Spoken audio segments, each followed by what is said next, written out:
Praise the Lord. இன்றைய வார்த்தை YouTube சேனலோட வாசகத்தின் வழியாக வெளிச்சம் நிகழ்ச்சிக்கு உங்க எல்லாரையும் அன்போட வரவேற்கிறோம். Praise the Lord. ஆமா, இந்த புதிய நாள்ல ஆண்டவருடைய வார்த்தைகளை கேட்க வந்திருக்கிறவங்க எல்லாரையும் வரவேற்கிறதுல ரொம்ப மகிழ்ச்சி. நாம ஜெபிக்கலாம். தந்தை, மகன், தூய ஆவியின் பெயராலே ஆமென். அன்பு தந்தையே, இந்த அருமையான காலை பொழுதை எங்களுக்கு தந்ததற்காக உமக்கு நன்றி செலுத்துகிறோம். இரவெல்லாம் எங்களை கண்மணி போல காத்து ஒரு புதிய கிருபையோட இந்த நாளை காண செஞ்ச உமது இரக்கத்துக்காக நன்றி. இன்று நாங்க தியானிக்க போற உமது ஜீவனுள்ள வார்த்தைகளுக்காக நன்றி. ஆண்டவரே, ஒவ்வொரு காலையிலும் உமது இரக்கம் புதிதா இருக்கிறதுன்னு உமது வார்த்தை சொல்லுது. அந்த புதிய இரக்கத்துக்காக உமக்கு நன்றி. ஞானத்தை தேடி ரொம்ப தூரம் பயணம் செஞ்ச சேபா நாட்டு அரசியை போல நாங்களும் இன்னைக்கு உம்முடைய வார்த்தையாகிய ஞானத்தை தேடி வந்திருக்கிறோம். ஆமாம் ஆண்டவரே, வெறும் அறிவை தேடி வரல, உம்மை வெளிப்படுத்துற ஞானத்தை தேடி வந்திருக்கிறோம். இந்த வாசகங்கள் வழியா நீர் எங்களோடு பேசுங்க. எங்கள் உள்ளத்துல இருக்கிற கடினமான கேள்விகளுக்கு பதிலளியுங்க.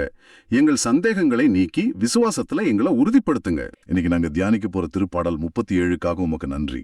நம்பிக்கை, நேர்மை, ஞானம், அப்புறம் எல்லாத்துக்கும் மேல உம்மோட மாறாத பாதுகாப்பு, இப்படிப்பட்ட ஆழமான கருத்துக்களை உங்களுக்கு வெளிப்படுத்த போறதுக்காக நன்றி. ஆண்டவரே, இந்த நிகழ்ச்சியை பார்த்துட்டு இருக்கிற உம்மோட பிள்ளைகள் ஒவ்வொருத்தரையும் உம்முடைய கரங்கள்ல ஒப்படைக்கிறோம்.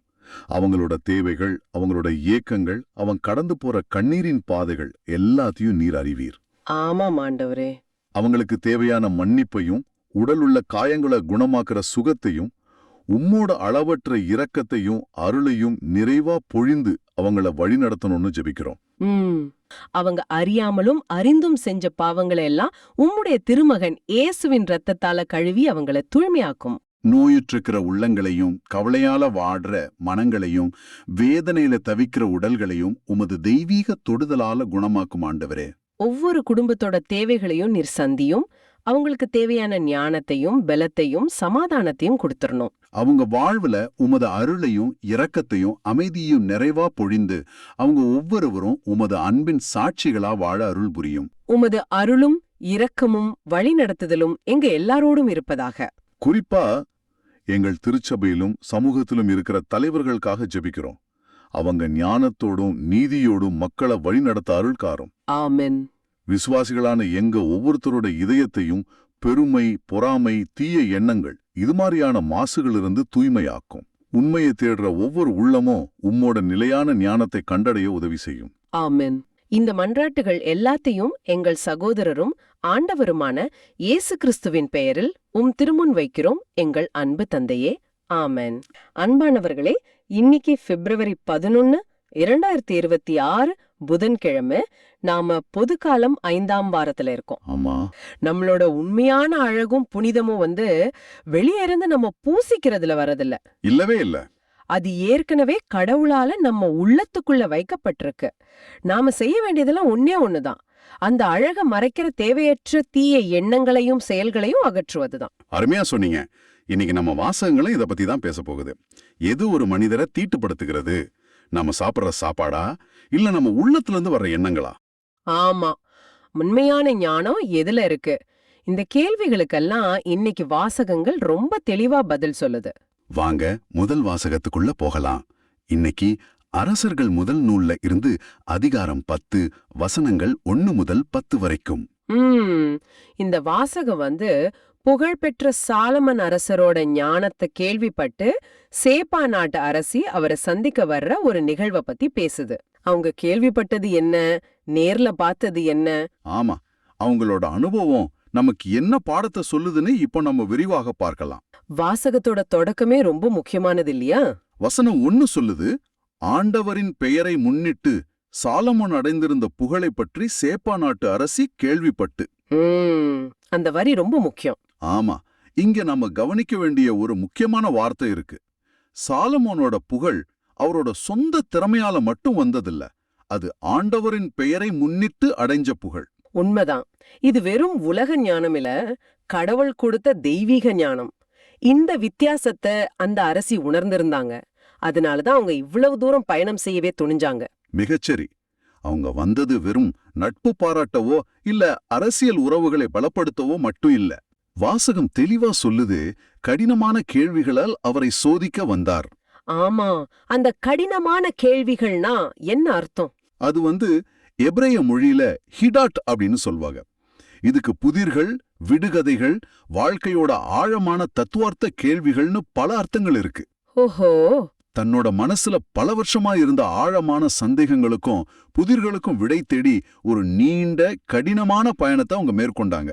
அவங்க பயணத்தோட பிரம்மாண்டத்தை நாம கற்பனை செஞ்சு பார்க்கணும். 2வது வசனம் அத பத்தி அழகா சொல்லுது. ஆமா, அவர் பெரும் பரிவாரங்களோடும் நறுமணப் பொருள்கள், மிகுந்த பொன், விலையுயர்ந்த கற்கள் ஆகியவற்றை சுமந்து வந்த ஒட்டகங்களோடும் எருசலேம் வந்து சேர்ந்தார். யோசிச்சு பாருங்க, பாலைவன வழியா நூற்றுக்கணக்கான கிலோமீட்டர்கள் ஒரு பெரிய கூட்டத்தோட விலை மதிக்க முடியாத பொக்கிஷங்களோட பயணம் செய்யறது எவ்வளவு சவாலானது. ஆமாம், இத அவங்க தேடுற ஞானத்தின் மேல எவ்வளவு மதிப்பு வச்சிருந்தாங்கன்னு. அந்த ஞானத்தை பிறந்த பிறர் எதையும் இழக்க தயாரா இருந்தாங்கன்னு காட்டுது. ஆமா, அவங்க சாலமோன் கிட்ட வந்ததும் தம் மனசுல இருந்த எல்லாத்தையும் வெளிப்படுத்தினாங்க. சாலமோனோட பதில்தான் இந்த வாசகத்தோட உச்சம். கரெக்ட். வசனம் 3 சொல்லுது, சாலமோன் அவருடைய கேள்விகளுக்கெல்லாம் விடை கூறினார். அவர் கேட்டவற்றுக்கு பதிலளிக்க இயலாதபடி எதுவும் அரசருக்கு மறைவாக தோன்றவில்லை. இது சாதாரண மனித அறிவில்ல. நிச்சயமா இல்ல.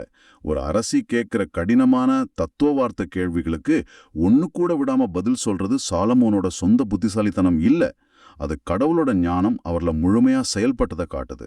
அந்த அரசி பதில்களை கேட்டு மட்டும் ஆச்சரியப்படல. அதுதான் இன்னும் சுவாரஸ்யமான விஷயம். ஆமா ஆமா, வசனங்கள் 4 மற்றும் 5 பாருங்க. சாலமோன் கட்டியிருந்த அரண்மனை, அவருடைய பந்தியில பரிமாறப்பட்ட உணவு வகைகள், அவருடைய அதிகாரிகளோட இருக்க வரிசைகள், பணியாளர்களோட ஒழுங்கு, அவங்களோட சீருடை, பானம் பரிமாறுவோரோட திறமை, எல்லாத்துக்கும் மேல ஆண்டவனின் இல்லத்துல அவர் செலுத்திய எரிபலிகள்னு எல்லாத்தையும் பார்த்து அவங்க பேச்சற்று போனாள் அப்படின்னு வாசகம் சொல்லுது. என்ன ஒரு ஆழமான பார்வை! அதாவது கடவுளோட ஞானங்கிறது வெறும் வார்த்தைகள்ல, தத்துவங்கள்ல மட்டும் வெளிப்படாது. சரிதான். அது ஒருத்தரோட நிர்வாகத்துல, அவர் உருவாக்குற அமைப்புல, அவரோட அன்றாட வாழ்க்கையில, அவரோட விருந்தோம்பல்ல, எல்லாத்துக்கும் மேல கடவுளோட அவர் வச்சிருக்கிற உறவுல, அவர் செலுத்துற பழியில வெளிப்படணும். ஞானங்கிறது வாழ்வா மாறணும். கரெக்ட். சாலமோனோட வாழ்க்கையில அந்த ஞானம் செயலாக வெளிப்பட்டத அந்த அரசி கண்டுகொண்டாங்க. அதுதான் அவங்கள பேச்சற்று போக வச்சது. அந்த பேச்சில்லாத நிலையிலிருந்து மீண்டு அரசி தன்னோட அனுபவத்தை ஒரு அழகான அறிக்கையா வெளியிடுறாங்க. ஆமா, 6வது வசனத்துல உம்முடைய செயல்களையும் ஞானத்தையும் பற்றி என் நாட்டில் நான் கேள்விப்பட்டது உண்மையேன்னு சொல்றாங்க. முதல்ல உண்மையா ஒத்துக்கிறாங்க. ஆனா அடுத்த வசனத்துல தன்னோட நேர்மையான சந்தேகத்தையும் வெளிப்படையா ஒத்துக்கிறாங்க. நான் இங்கு வந்து அவற்றை நேரில் காணும் வரை அச்செய்திகளை நம்பவில்லை. இது மனித இயல்பு இல்லையா? நாம கேள்விப்படுறதை விட பாக்குறதத்தான் அதிகமா நம்புவோம். அவங்களோட இந்த நேர்மை பாராட்டத்தக்கது. அந்த ஒப்புதல் வாக்குமூலத்துக்கு பிறகுதான் அவங்களோட ஆச்சரியத்தோட உச்சம் வெளிப்படுது. இப்பொழுதோ இங்குள்ளவற்றில் பாதியை கூட அவர்கள் எனக்கு சொல்லவில்லை என அறிகிறேன். ஆமா, உண்மையிலே நான் கேள்விப்பட்டதை விட ஞானமும் செல்வமும் மிகுதியா இருக்கின்றன. இதுதான் கடவுளோட ஆசீர்வாதத்தோட தன்மை. நாம எதிர்பார்க்கறத விட, நாம கற்பனை செய்யறதை விட, நாம ஜெபிக்கிறத விட கடவுள் எப்போதுமே அதிகமாவே தராரு. உண்மைதான். அந்த அரசி பாதி கூட சொல்லலன்னு சொன்னது சாலமோனோட புகழ இல்ல, சாலமோன் வழியா வெளிப்பட்ட கடவுளோட மகிமையின் அளவை காட்டுது. அதோட அவங்க நிறுத்தல. சாலமோனை மட்டும் அவங்க புகழல்ல. இல்ல, 8வது வசனத்துல பாருங்க, மக்கள் நற்பேறு பெற்றோர், எப்பொழுதும் உமக்கு முன்பாக பணி செய்து உம்முடைய ஞானம் நிறைந்த மொழிகளை கேட்கும் பணியாளர் நற்பேறு பெற்றவரேன்னு சொல்றாங்க. ஆஹா, அந்த ஞானத்தை கேக்குற வாய்ப்பு கிடைச்ச எல்லாருமே அவங்க பாராட்டுறாங்க. இது எவ்வளவு பெரிய மனசு! ஆமா, ஞானத்தை பெறுகிறவர் மட்டுமல்ல, அந்த ஞானத்தோட அருகில் இருக்கிறவங்களே பேறு பெற்றோர் அப்படின்னு அவங்க உணர்றாங்க. கடைசியா புகழ்ச்சியோட உச்சிக்கு போறாங்க. ஞானத்தோட உண்மையான ஊற்றே அவங்க அடையாளம் கண்டுக்கிறாங்க. 9வது வசனம் ஒரு ஜெபம் மாதிரியே இருக்கு. உம்மீது உம்மை இஸ்ரேலின் அரியணையில் அமர்த்திய கடவுளாகிய ஆண்டவர் போற்றி போற்றி. ஆமா, கடவுளை அவங்க மகிமைப்படுத்துறாங்க. சாலமோனை இல்ல, சாலமோனுக்கு ஞானத்தை கொடுத்த கடவுளை அவங்க போற்றாங்க. இதுதான் உண்மையான ஞானம். கரெக்ட். புகழ்ச்சி வரும்போது அதை நமக்கென்று எடுத்துக்காம அதோட ஊற்றான கடவுளுக்கு திருப்புறது. அது மட்டும் இல்லாம சாலமோனோட ஆட்சி இஸ்ரேல் மேல கடவுள் கொண்ட என்றென்றும் அன்போட அடையாளம்னு அவங்க திருச்சறிறாங்க. அது ஒரு அரசியல் பார்வை மட்டுமல்ல, ஒரு ஆழமான ஆன்மீக பார்வை. அந்த அரசி தன்னோட ஆச்சரியத்தையும் மரியாதையையும் வெறும் வார்த்தையால மட்டும் காட்டல. இல்ல, செயல்ல காட்டினாங்க. 10வது வசனம் அத பத்தி பேசுது. ஏறக்குறைய 4000 கிலோ தங்கம், ஏராளமான நறுமணப் பொருள்கள், விலையுயர்ந்த கற்கள்னு அரசருக்கு அன்பளிப்பா கொடுத்தாங்க. இது ஒரு சாதாரண பரிசில்ல, அது ஒரு மிகப்பெரிய காணிக்கை. அவங்க பெற்ற ஞானத்துக்கு அவங்க செலுத்திய நன்றி அது. ஆமா, வாசகம் ஒரு முக்கியமான குறிப்ப சொல்லுது. சேபாவின் அரசியிடமிருந்து வந்தத போல அத்துணை நறுமணப் பொருள்கள் அதற்கு பிறகு வந்ததே இல்லை. சரிதான், அது ஒரு வரலாற்று சிறப்புமிக்க நிகரில்லாத காணிக்கையா இருந்துச்சு. இது நமக்கும் ஒரு முக்கியமான பாடத்தை கத்துக் கொடுக்குது. என்ன பாடம்? நாம கடவுளோட ஞானத்தையும் அவரோட பிரசன்னத்தையும் அவரோட வார்த்தையோட ஆழத்தையும் உண்மையா அனுபவிக்கும் போது நம்மோட பதில் செயலோ தாராளமானதா இருக்கணும். சும்மா நன்றி ஆண்டவரே அப்படின்னு சொல்லிட்டு போறது மட்டும் இல்ல. ஆமா, நம்மோட நேரம், திறமைகள், உடைமைகள்னு நம்மகிட்ட இருக்கிறதுல சிறந்தத கடவுளுக்கு காணிக்கையா செலுத்த நாம் அழைக்கப்படுறோம். அந்த அரசியோட தாராள குணம் அவங்க பெற்ற ஞானத்தோட ஆழத்தை காட்டுது. இந்த முழு நிகழ்வும் நமக்கு ஒரு அழகான சிந்தனைய தருது. ஷேபா நாட்டு அரசி, அவங்க ஒரு நாட்டுக்கு அரசி. ஒருவேளை பல பணிகள், பொறுப்புகளுக்கு நடுவுல இருந்திருப்பாங்க. நிச்சயமா. ஆனாலும் தன் மனசுல இருந்த கடினமான கேள்விகளுக்கு விட தேடி நீண்ட தூரம் பயணம் செஞ்சு வந்தாங்க. இன்னைக்கு உங்க இதயத்துல நீங்க சுமந்துட்டு இருக்கிற கடினமான கேள்விகள் என்ன? அது உங்க எதிர்காலத்தை பத்தியா இருக்கலாம், உங்க குடும்பத்தை பத்தியா இருக்கலாம், இல்ல உங்க விசுவாசத்தை பத்தியா இருக்கலாம். ஆமா, அந்த அரசிய போல நீங்களும் ஆண்டவர்கிட்ட உங்க கேள்விகளை கொண்டு வர தயாரா இருக்கீங்களா? வெறும் மேலோட்டமான ஜபங்கள் இல்ல, உங்க இதயத்தோட ஆழத்துல இருக்கிற கடினமான கேள்விகளை, சந்தேகங்களை அவர்கிட்ட கொட்ட தயாரா இருக்கீங்களா? அவர்கிட்ட பதில்கள் உண்டுன்னு நம்புறீங்களா? இதுதான் முக்கியமான கேள்வி. மிக அருமையான கேள்வி. அந்த அரசி சாலமோனை தேடி வந்தாங்க. ஆனா நாம சாலமோனை விட பெரியவரான இயேசு கிறிஸ்துவ தேடி வரோம். அவரே ஞானத்தின் ஊற்று. நம்மோட எல்லா கடினமான கேள்விகளுக்கும் அவர்கிட்ட பதில் உண்டு. சரி, இந்த முதல் வாசகத்தோட மையக்கருத்தை உள்வாங்கிக்கிட்டு இதுக்கு பொருத்தமான பதிலுரை பாடலை சிந்திப்போம். திருப்பாடல் 37. இது ஒரு ஞான திருப்பாடல்னு சொல்வாங்க. ஞான திருப்பாடல் அப்படின்னா, அதாவது கடவுளுக்கு பிடிச்ச ஒரு வாழ்க்கைய எப்படி வாழணும்னு நடைமுறை வழிகாட்டுதல்களை இது ரொம்ப அழகா கொடுக்கும். அதனாலதான் இதோட பல்லவி முதல் வாசகத்தோட சாராம்சத்தை பிழிஞ்சு கொடுக்குது. நேர்மையாளர் வாய் ஞானத்தை அறிவிக்கும். ஆமா, சாலமோனோட ஞானம் எங்கிருந்து வந்துச்சுங்கிற கேள்விக்கு இந்த பாடல் ரொம்ப அழகா பதில் சொல்லுது. இன்னைக்கு நம்ம நோக்கம் என்னன்னா, இந்த வாசகங்கள் வழியா நேர்மையாளர் என்ற வார்த்தையோட உண்மையான ஆழமான அர்த்தம் என்னன்னு புரிஞ்சுக்கிறது தான். அருமை. நான் வாசிக்கிறேன். திருப்பாடல் 37 வசனங்கள் 5 மற்றும் 6. உன் வழியை ஆண்டவரிடம் ஒப்படைத்து விடு, அவரையே நம்பியிரு, அவரே உன் சார்பாக செயலாற்றுவார். உன் நேர்மையை கதிரொளி போலவும் உன் நாணயத்தை நண்பகல் போலவும் அவர் விளங்கச் செய்வார். இதுல அந்த ஒப்படைத்து விடுன்ற வார்த்தை அது சும்மா ஒரு சாதாரண வார்த்தை இல்ல இல்லையா? அதோட மூலமொழியான எபிரேயத்துல அதுக்கு ஒரு ஸ்பெஷல் அர்த்தம் இருக்குன்னு கேள்விப்பட்டிருக்கேன். ஆமா, சரியா கேட்டீங்க. ஒப்படைத்து விடு அப்படிங்கறதுக்கு எபிரேய மூல வார்த்தை கலால். இதோட நேரடி அர்த்தம் உருட்டி விடுதல். உருட்டி விடுதலா? ஆமா, கடவுளே இனி எல்லாம் பாடுன்னு சொல்லிட்டு சும்மா இருக்கிறது இல்ல. இது ஒரு செயல் மிகுந்த நம்பிக்கை. செயல் மிகுந்த நம்பிக்கை. ஆமா, ஆண்டவரே, இந்த சுமைய, இந்த கவலைய, இந்த எதிர்காலத்தை பத்தின பயத்தை என்னால தனியா தூக்க முடியல. இதோட முழு பொறுப்பையும் உம்மிடம் நான் உருட்டி விடுகிறேன். இனி நீர் பார்த்து கொள்ளும் முழுசா நம்பி அவர்கிட்ட கொடுக்கிறது. அப்போ இது ஒரு செயலற்ற சரணடைதல் இல்லை. அடுத்த வரியும் ரொம்ப அழகா இருக்கு. உன் நேர்மையை கதிரொளி போலவும் அவர் விளங்கச் செய்வார். ஆமா, நம்ம நேர்மையான செயல்கள் சில சமயம் உடனே மதிக்கப்படாது, கேலிக்கு கூட ஆளாகலாம். ஆனா கடவுளோட நேரம் வேற. இங்கே கதிரொளி, அதாவது விடியல், அப்புறம் நண்பகல், அதாவது உச்சி வேளைன்னு 2 நிலை சொல்லப்பட்டிருக்கு. கதிரொளி மெதுவா இருட்ட விலக்கி வெளிச்சத்தை கொண்டு வரும். நண்பகலுங்கிறது வெளிச்சத்தோட உச்சம். அதாவது கடவுள் சரியான நேரத்துல படிப்படியா ஆனா உறுதியா நம்ம நேர்மையா இந்த உலகமே பாக்குற மாதிரி முழுமையா வெளிப்படுத்துவார். நாம பொறுமையா இருக்கணும், அவ்வளவுதான். அருமை. அப்போ நேர்மையான வாழ்வோட அடித்தளமே இந்த செயல் மிகுந்த நம்பிக்கை தான். சரி, இந்த நம்பிக்கை ஒருத்தரோட வாழ்க்கையில எப்படி வெளிப்படுது? 2வது பகுதி அதைத்தான் சொல்லுதுன்னு நினைக்கிறேன். நான் வாசிக்கிறேன். பல்லவி. நேர்மையாளர் வாய் ஞானத்தை அறிவிக்கும். நேர்மையாளர் வாய் ஞானத்தை அறிவிக்கும், அவர்களது நா நீதி நெறியை எடுத்துரைக்கும். கடவுளின் திருச்சட்டம் அவர்களது உள்ளத்தில் இருக்கின்றது, அவர்களது கால்கள் சறுவதில்லை. ஆமா, ஒருத்தரோட உள்ளத்துல என்ன இருக்கோ அதுதான் அவங்க பேச்சாவும் செயலாவும் வெளியே வரும். இங்க 30வது வசனம் நேர்மையாளர் வாய் ஞானத்தை அறிவிக்கும்னு சொல்லுது. அந்த ஞானம். ஆமா, ஞானம் அப்படிங்கிறதுக்கு எபிரேய வார்த்தை சொக்மா. திருவிவிலியத்துல இந்த வார்த்தை சும்மா புத்தக அறிவையோ இல்ல நிறைய தகவல்களையோ குறிக்காது. அப்ப எதை குறிக்குது? அது கடவுளுக்கு உகந்த ஒரு வாழ்க்கைய வாழ்வதற்கான ஒரு நடைமுறை திறன், ஒரு பிராக்டிக்கல் ஸ்கில் ஃபார் காட்லி லிவிங்னு சொல்லலாம். அதனால ஒரு நேர்மையான மனுஷனோட பேச்சு தன்னோட அறிவை காட்டிக்கிறதுக்காக இருக்காது, அது மத்தவங்களுக்கு வழிகாட்டுற நடைமுறை ஞானமா இருக்கும். ரொம்ப முக்கியமான விஷயம். ஞானம்ங்கிறது அறிவு மட்டுமல்ல, அது ஒரு திறமை. அடுத்ததா 31வது வசனம் எனக்கு ரொம்ப பிடிச்சது. இங்க திருச்சட்டம் கையில இருக்கிற புத்தகத்துல இல்ல, உள்ளத்தில் இருக்குன்னு சொல்லப்படுது. இது எதை காட்டுது? இதுதான் நேர்மையாளரோட வழிகாட்டி. அதாவது அவங்களோட மனசாட்சியா உள்ள இருக்கிற ஒரு திசைக்காட்டியா அது வேலை செய்யுது. ஒரு கப்பலுக்கு திசைக்காட்டி எவ்வளவு முக்கியமோ அது மாதிரி தான் இதுவும். ஓ, அவங்களோட உள் மன திசைக்காட்டி கடவுளோட சரியா இணைஞ்சிருக்கிறதால அவங்க காலடி தடுமாறுறதில்ல, வாழ்க்கை பாதையில அவங்க சறுக்கிறதும் இல்ல. அவங்க முடிவுகள் ரொம்ப தெளிவா உறுதியா இருக்கு.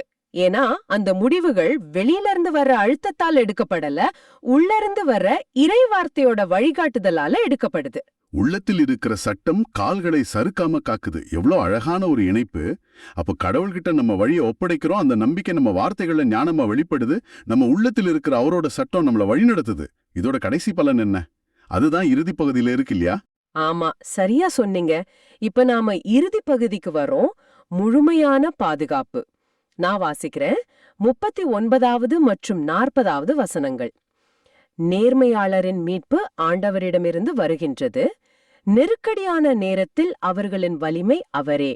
ஆண்டவர் துணை நின்று அவர்களை விடுவிக்கின்றார். பொல்லாரிடமிருந்து அவர்களை விடுவிக்கின்றார். அவரிடம் அடைக்கலம் புகுந்ததால் அவர்களை மீட்கின்றார். இந்த வசனங்கள்ல ஒரு முக்கியமான மாற்றம் தெரியுது. இதுவரைக்கும் நேர்மையாளர் என்ன செய்வாங்க, எப்படி பேசுவாங்கன்னு பார்த்தோம். ஆனா இப்போ அந்த நேர்மையாளருக்காக கடவுள் என்ன செய்வார்னு கவனம் மாறுது. அப்படிதானே? நேர்மையாளரின் மீட்பு ஆண்டவரிடமிருந்து வருகின்றதுன்ற வரி எல்லாத்தையும் மாத்திருது. மிகச்சரியான கவனிப்பு. நம்ம மீட்புங்கிறது நம்மளோட சொந்த சாதனை இல்ல, அது நம்ம புண்ணியத்தால சம்பாதிக்கிற பட்டமும் இல்ல. அது ஆண்டவர்கிட்ட இருந்து வர்ற ஒரு கொடை, ஒரு பரிசு. ஆமா. அதோட நெருக்கடியான நேரத்தில் அவர்களின் வலிமை அவரேன்னு வாசிக்கிறோம். அவர் நமக்கு வலிமையை கொடுப்பவர் மட்டும் இல்ல, அவரே நம்ம வலிமையா இருக்கிறார். இது ரெண்டுக்கும் பெரிய வித்தியாசம் இருக்கு. நமக்குள்ள இருந்து செயல்படுறவர் அவர்தான். கடைசியா அவரிடம் அடைக்கலம் புகுந்ததால் அவர்களை மீட்கின்றார்னு முடியுது. இந்த அடைக்கலம் என்ற வார்த்தைக்கும் நிச்சயம் ஒரு ஆழமான பொருள் இருக்குமே. நிச்சயமா. இங்க அடைக்கலம் அப்படிங்கிறதுக்கு ஹிப்ரேய வார்த்தை சசா. இதோட சித்திரமே ரொம்ப அழகா இருக்கும். ஒரு புயல் நேரத்திலயோ இல்ல ஆபத்து வரும்போதோ ஒரு தாய் பறவை என்ன பண்ணும்? அதோட குஞ்சுகளை சிறகுக்கு கீழே வச்சு பாதுகாக்கும். அதேதான். அந்த சிறகுகளுக்கு கீழே இருக்கிற குஞ்சுகளுக்கு எந்த பயமும் இருக்காது, ஒரு முழுமையான பாதுகாப்பு. அந்த உணர்வை தான் இந்த வார்த்தை குறிக்குது.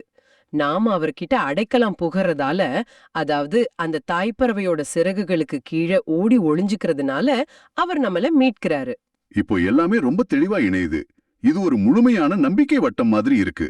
நேர்மையாளர் கடவுளை நம்பி தங்களோட வழிய அவர்கிட்ட உருட்டி விடுறதால வசனம் 5. அவங்க வாய் ஞானத்தை பேசுது வசனம் 30. அவங்க உள்ளத்துல கடவுளோட சட்டம் இருக்கிறதுனால வசனம் 31. அவங்க கால்கள் சறுக்கிறது இல்ல. இதோட இறுதி விளைவா கடவுளே அவங்களோட புகலிடமாவும் மீட்பராவும் இருக்கிறாரு வசனம் 40. ஆமா, நம்பிக்கை செயலாக மாறி அந்த செயல் கடைசியில பாதுகாப்புல முடியுது. அப்படியானா இன்னைக்கு நாம தியானிச்ச இந்த வாசகங்கள்ல இருந்து 3 முக்கிய கருத்துக்களை எடுத்துக்கலாம். 1, உங்க பாதைய, உங்க சுமைகளை செயலற்ற சரணடைதலோடு இல்லாம செயல் மிகுந்த நம்பிக்கையோட கடவுளுக்கு ஒப்படைங்க. அந்த பெரிய பாறைய அவர் மேல உருட்டி விடுங்க. ஆமா. 2வது, அந்த உள்மன நம்பிக்கை உங்க வார்த்தைகள் வழியா ஞானமா வெளிப்படட்டும். 3வதா, நெருக்கடியான நேரங்கள்ல நம்ம சொந்த வலிமைய நம்பாம கடவுளே நம்ம வலிமை, அவரே நம்ம புகலிடம்னு முழுமையான பாதுகாப்பு அவர்கிட்ட தேடுங்க. அருமை. இதோட இறுதி செய்தி இதுதான். நேர்மையான வாழ்க்கைங்கிறது சுயசார்பு வாழ்க்கை இல்ல, அது கடவுளை முழுமையா சார்ந்திருக்கிற ஒரு வாழ்க்கை. நாம அவர்கிட்ட நம்மள ஒப்படைக்கும் போது அவர் நம்ம நேர்மையா வெளிப்படுத்துறார். அவர் வார்த்தையை உள்ளத்துல வைக்கும்போது அவர் நம்ம பாதையை நிலைநிறுத்துறார். அவர்கிட்ட அடைக்கலம் புகும்போது அவர் நம்மளை மீட்கிறார். அப்படிப்பட்ட ஒரு ஆசீர்வாதமான வாழ்க்கையை வாழ கடவுள் நம்ம ஒவ்வொருத்தருக்கும் அருள் புரிவாராங்க. சாலமோன் போல ஞானமா வாழ முயற்சிக்கும் போது நமக்கு வர்ற சோதனைகள்லயும் நெருக்கடிகள்லயும் ஆண்டவரே நமக்கு வலிமையா இருப்பாருங்கிற நம்பிக்கைய இது தருது. இப்போ அல்லேலியா பல்லவியோட நற்செய்தி வாசகத்துக்குள்ள நுழைவோம். ஆண்டவரே, உமது வார்த்தையே உண்மை, உண்மையினால் எங்களை உமக்கு அர்ப்பணமாக்கியருளும். அந்த உண்மைதான் இயேசு இன்னைக்கு நமக்கு விளக்க போறாரு. மார்க் நற்செய்தி அதிகாரம் 7 வசனங்கள் 14 முதல் 23 வரை. ஸ்டோரி. ஒரு ஜன் குரு இருந்தாரு. அவர்கிட்ட ஒரு சீடர் ரொம்ப ஆர்வமா ஓடி வந்தாரு. குருவே, நான் ஞானம் அடையணும், அதுக்கு நான் என்ன செய்யணும், எனக்கு வழிகாட்டுங்க அப்படின்னு கேட்டாரு. சரி. அந்த குரு அவரை ரொம்ப நிதானமா பார்த்து ஒரே ஒரு கேள்விதான் கேட்டார்.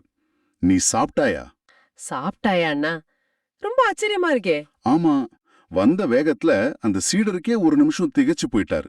அப்புறம், ஆம் குருவே, கொஞ்ச நேரத்துக்கு முன்னாடி தான் சாப்பிட்டு முடிச்சேன் அப்படின்னு சொன்னார். அதுக்கு அந்த குரு என்ன பதில் சொன்னார்? ரொம்ப எளிமையான ஒரு பதில்.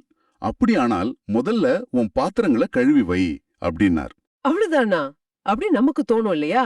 ஆனா இதுக்குள்ளதான் ஒரு பெரிய உண்மை அடங்கி இருக்கு. ஆமா ஆமா. ஆன்மீகங்கிறது ஏதோ பிரமாண்டமான செயல்களை செய்யறதோ இல்ல மலை உச்சிக்கு போய் தவம் இருக்கிறதோ இல்ல. கரெக்ட். நம்ம ஒவ்வொரு நாளும் செய்யற ரொம்ப சாதாரணமான சின்ன சின்ன கடமைகளை முழு மனசோட ஒரு நேர்மையோட கவனமா செய்யறதுலதான் உண்மையான ஞானமே தொடங்குது. அந்த பாத்திரத்தை கழுவுறதுங்கிறது ஒரு குறியீடு மாதிரி. ஆமா, நம்ம உள்ளத்தை நம்ம மனச சுத்தமா வச்சுக்கிறத அது குறிக்குது. மிகச்சரியா சொன்னீங்க. இன்னைக்கு ஆண்டவர் இயேசுவும் இதே கருத்தை தான், ஆனா இன்னும் ஆழமா ரொம்ப அழுத்தமா நமக்கு விளக்க போறார். ஆமா, வெளிப்படையான சடங்குகளை விட உள்ளத்தோட தூய்மை எவ்வளவு முக்கியம்னு பேச போறார். வாங்க இன்றைய வாசகத்துக்குள்ள போகலாம். மார்க் எழுதிய நற்செய்தியிலிருந்து வாசகம் அதிகாரம் 7 இறைவார்த்தைகள் 14 முதல் 23 வரை. சரி, இந்த வாசகத்தோட பின்னணிய நாம முதல்ல புரிஞ்சுக்கணும். ஆமா. இயேசுவோட காலத்துல இருந்த அந்த யூத சமூகத்துல தூய்மைங்கிறது ரொம்ப ரொம்ப முக்கியமான ஒரு விஷயம். ஆமா, அது வெறும் உடம்பு சுத்தம் சம்பந்தப்பட்டது மட்டும் இல்ல. இல்லவே இல்ல, அது ஒரு மதக்கடமை. நூத்துக்கணக்கான சட்டங்கள் இருந்துச்சு. ஆமா, எதை சாப்பிடலாம், எதை சாப்பிடக்கூடாது, யார தொடலாம், யார தொடக்கூடாது, அப்புறம் சாப்பிடுறதுக்கு முன்னாடி கைகளை எப்படி கழுவணும், எத்தனை தடவை கழுவணும்னு இப்படி நிறைய இருந்துச்சு. குறிப்பா பரிசேயர்கள் மாதிரி இருந்த மதத் தலைவர்கள்லாம் இந்த வெளிப்படையான தூய்மை சட்டங்களை ரொம்ப கடுமையா பின்பற்றினாங்க. அதுதான் உண்மையான பக்தி அப்படின்னு நம்புனாங்க. அப்படிப்பட்ட ஒரு சூழல்ல தான் இயேசு ஒரு புரட்சிகரமான கருத்து சொல்றாரு. ஆமா, வெளியே இருந்து மனிதருக்குள்ளே சென்று அவர்களை தீட்டுப்படுத்தக்கூடியது ஒன்றுமில்லை அப்படின்னு சொல்றாரு. இது அவங்க அதுவரைக்கும் நம்பின அத்தனை பாரம்பரியங்களையும் சட்டங்களையும் கேள்விக்குள்ளாக்குற ஒரு பெரிய அறிக்கை இல்லையா? நிச்சயமா. இங்க தீட்டுப்படுத்துதல் அப்படிங்கிறதுக்கு பயன்படுத்தப்பட்டிருக்கிற கிரேக்க வார்த்தை கொய்னோ. இதோட நேரடியான பொருள் என்னன்னா, பொதுவானதாக மாற்றுவது அல்லது புனிதமற்றதாக ஆக்குவது. அப்போ கடவுளுக்காக புனிதமா ஒதுக்கி வச்ச ஒரு விஷயத்த சாதாரணமான உலகியல் சார்ந்த ஒண்ணா மாத்துறதுன்னு அர்த்தம். ஆமா, எந்த உணவுப் பொருளும் ஒரு மனுஷனோட ஆன்மீக நிலைய, அவனோட உள்ளத்தோட புனிதத்தை கெடுக்கவே முடியாதுன்னு இயேசு இங்க அடிச்சு சொல்றாரு. ஆச்சரியம் என்னன்னா, இத்தனை நாளா இயேசுவோட இருந்த சீடர்களுக்கு இது புரியல. ஆமா, மக்கள் கூட்டம் போனதுக்கு அப்புறம் தனியா வீட்டுக்கு வந்ததும் இதுக்கு என்ன அர்த்தம் அப்படின்னு கேக்குறாங்க. இயேசுவுக்கே கூட ஒரு சின்ன ஆதங்கம் இருந்திருக்கும்னு நினைக்கிறேன். அதனாலதான் நீங்களும் இவ்வளவு புரிஞ்சுக்காம இருக்கீங்க அப்படின்னு கேக்குறாரு. அதுக்கப்புறம் அவங்களுக்கு புரியுற மாதிரி விளக்குறாரு. ஆமா, நம்ம சாப்பிடுற உணவு நம்ம இதயத்துக்குள்ள, அதாவது நம்ம ஆன்மாவுக்குள்ள நுழையறது இல்ல. அது வயித்துக்குள்ள போகுது, செரிமானமாகுது, கழிப்பிடத்துக்கு போயிடுது. இது முழுக்க முழுக்க ஒரு உடல் சார்ந்த நிகழ்வு. இதுக்கும் ஒருத்தரோட உள்ள தூய்மைக்கும் எந்த சம்பந்தமும் இல்லைன்னு சொல்றாரு. இங்கதான் நற்செய்தியாளர் மார்க்கு ஒரு ரொம்ப முக்கியமான ஒரு விளக்க குறிப்பை சேர்க்கிறாரு. ஒரு எடிட்டோரியல் நோட் மாதிரி. ஆமா, 19வது வசனத்தோட இறுதியில இவ்வாறு அவர் எல்லா உணவுப் பொருள்களும் தூயனவென்று குறிப்பிட்டார் அப்படின்னு எழுதுறாரு. இது அந்த நேரத்து யூதர்களுக்கு மட்டும் சொல்லப்பட்ட வார்த்தை இல்ல. பிற்காலத்துல திருச்சபையில இணையவிருந்த யூதர் அல்லாத மக்களுக்கும் சேர்த்து சொல்லப்பட்டிருக்கு. மிகச்சரியான பாயிண்ட். தொடக்க கால திருச்சபையில யூத கிறிஸ்தவர்களுக்கும் பிற இனத்து கிறிஸ்தவர்களுக்கும் நடுவுல இந்த உணவு பழக்கம் ஒரு பெரிய பிரச்சனையா இருந்துச்சு. அந்த பிரச்சனைகளுக்கெல்லாம் ஒரு முற்றுப்புள்ளி வைக்கிற மாதிரி இயேசுவோட போதனையோட உண்மையான அர்த்தத்தை மார்க் இங்க பதிவு செய்யறாரு. அப்போ கடவுளுக்கும் மனிதருக்கும் உள்ள உறவுல வெளிப்படையான சடங்குகளை விட உள்ளத்தின் தூய்மைதான் ரொம்ப ரொம்ப முக்கியங்கிறத இயேசு நிலைநாக்குறாரு. சரி, அப்போ உண்மையான பிரச்சனை வெளியிருந்து வர்ற உணவு இல்லைன்னா அப்புறம் எதுதான் ஒரு மனுஷனை தீட்டுப்படுத்துது? ஊற்றுக்கண் எங்க இருக்குன்னு பார்த்தா நம்ம இதயத்துக்குள்ளதான் இருக்கு. ஆமா, அந்த வார்த்தை ரொம்ப முக்கியம். மனித உள்ளத்திலிருந்து தான் அப்படின்னு இயேசு அழுத்தி சொல்றாரு.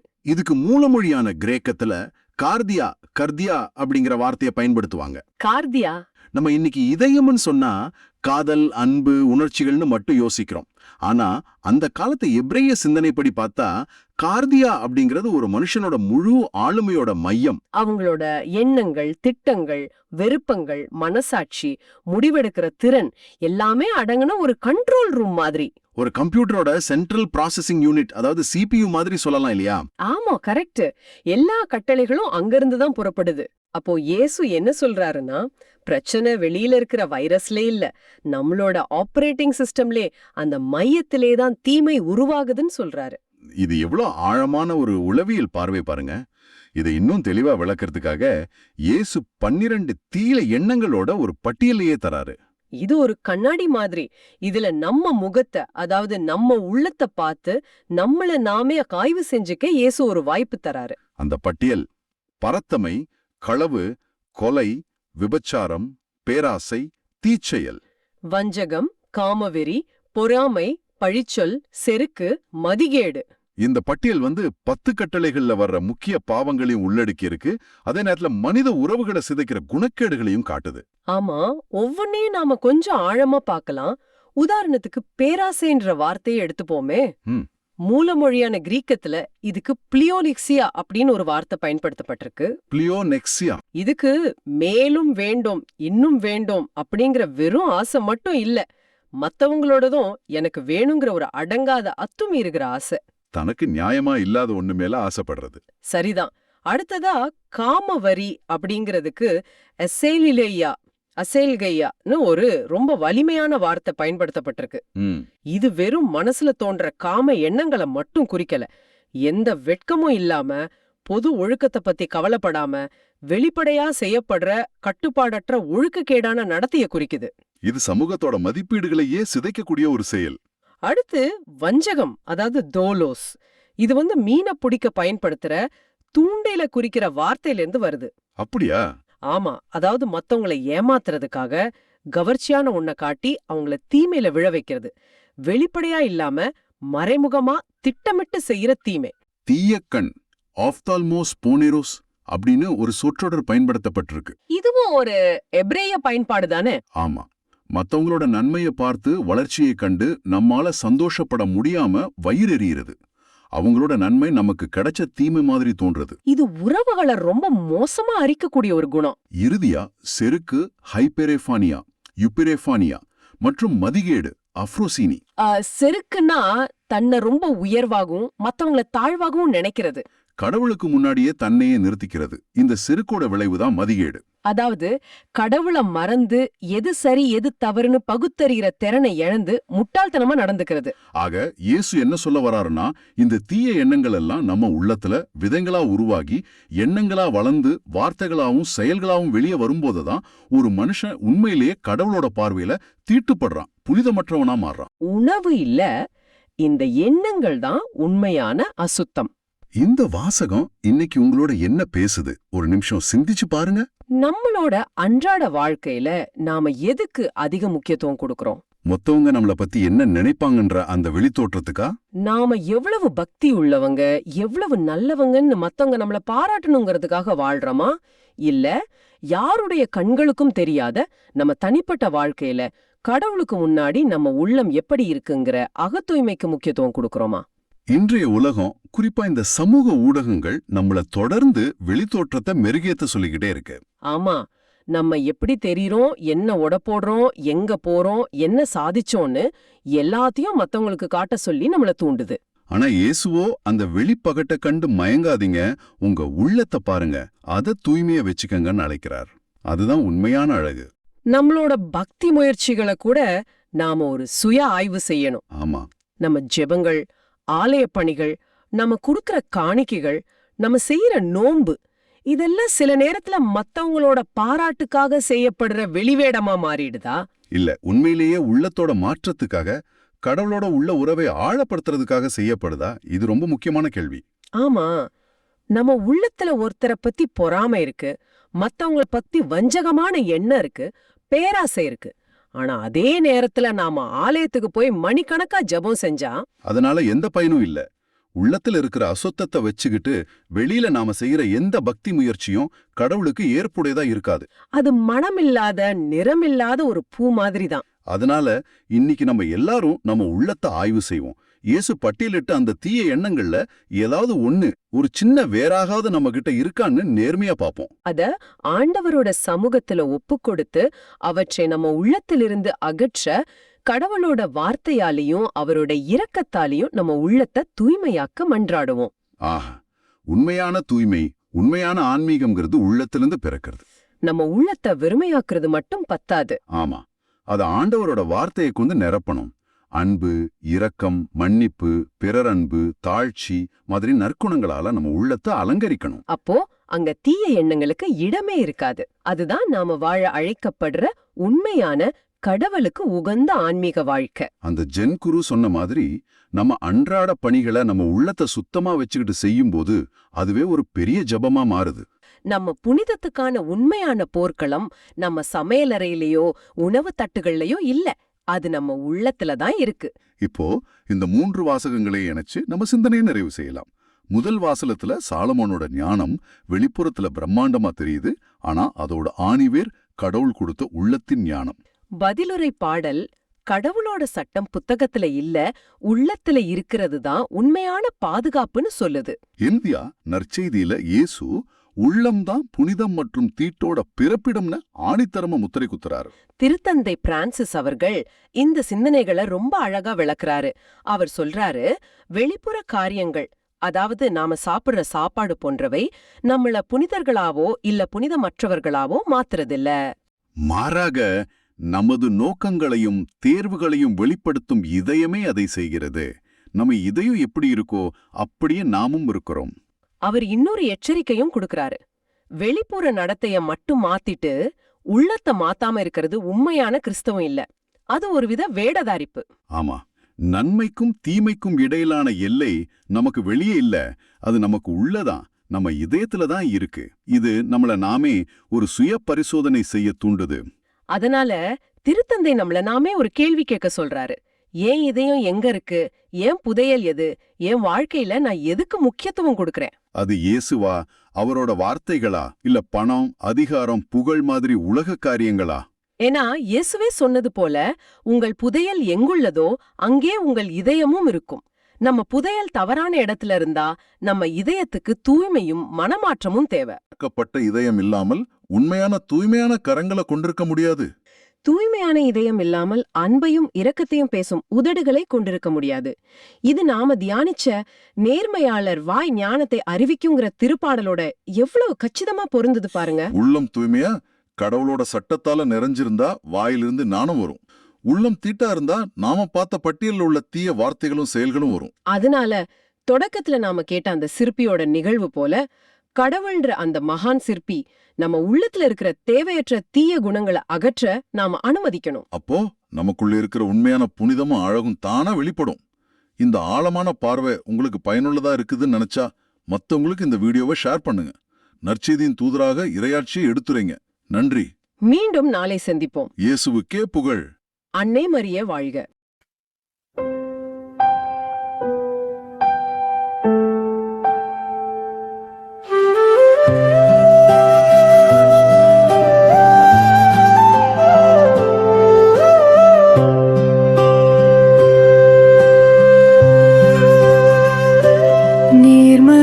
நேர்மையாளரின் வாய் ஞானத்தை அறிவிக்கும்.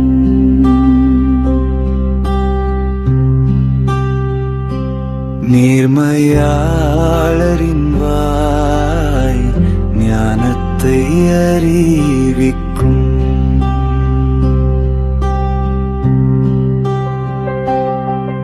உன் வழியை ஆண்டவரிடம் ஒப்படைத்து விடு, அவரையே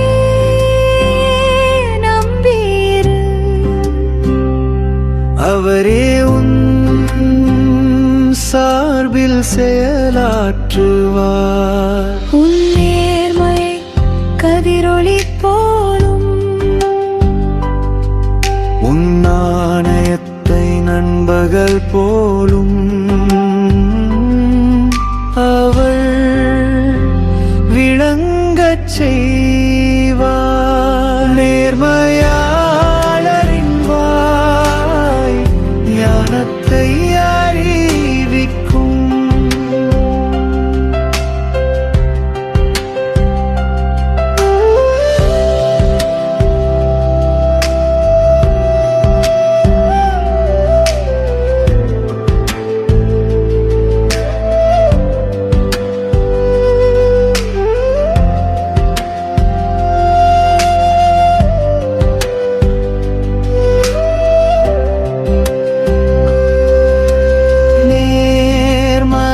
நேர்மையாளரின் வாய் ஞானத்தை அறிவிக்கும்.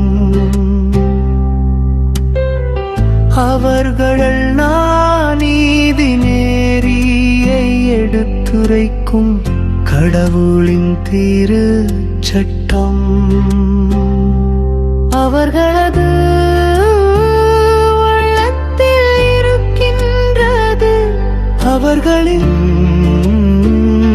கால்கள் சறுக்குவதில்லை. நேர்மையாளரின் வாய் ஞானத்தை அறிவிக்கும்.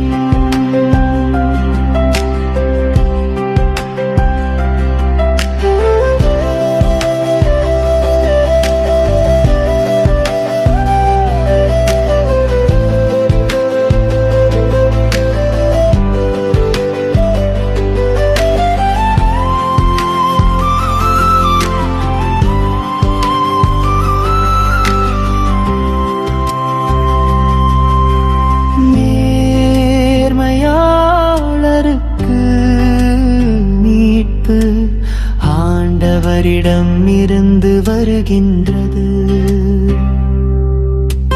நெருக்கடியான நேரத்தில் அவர்களுக்கு வலிமையும் அவரை ஆண்டவர் துணை என்று அவர்களை விடுவிக்கின்றார். பொல்லாரிடமிருந்து அவர்களை விடுவிக்கின்றார். அவரிடமின் வரைக்கலம் புகுந்ததா அவர்களை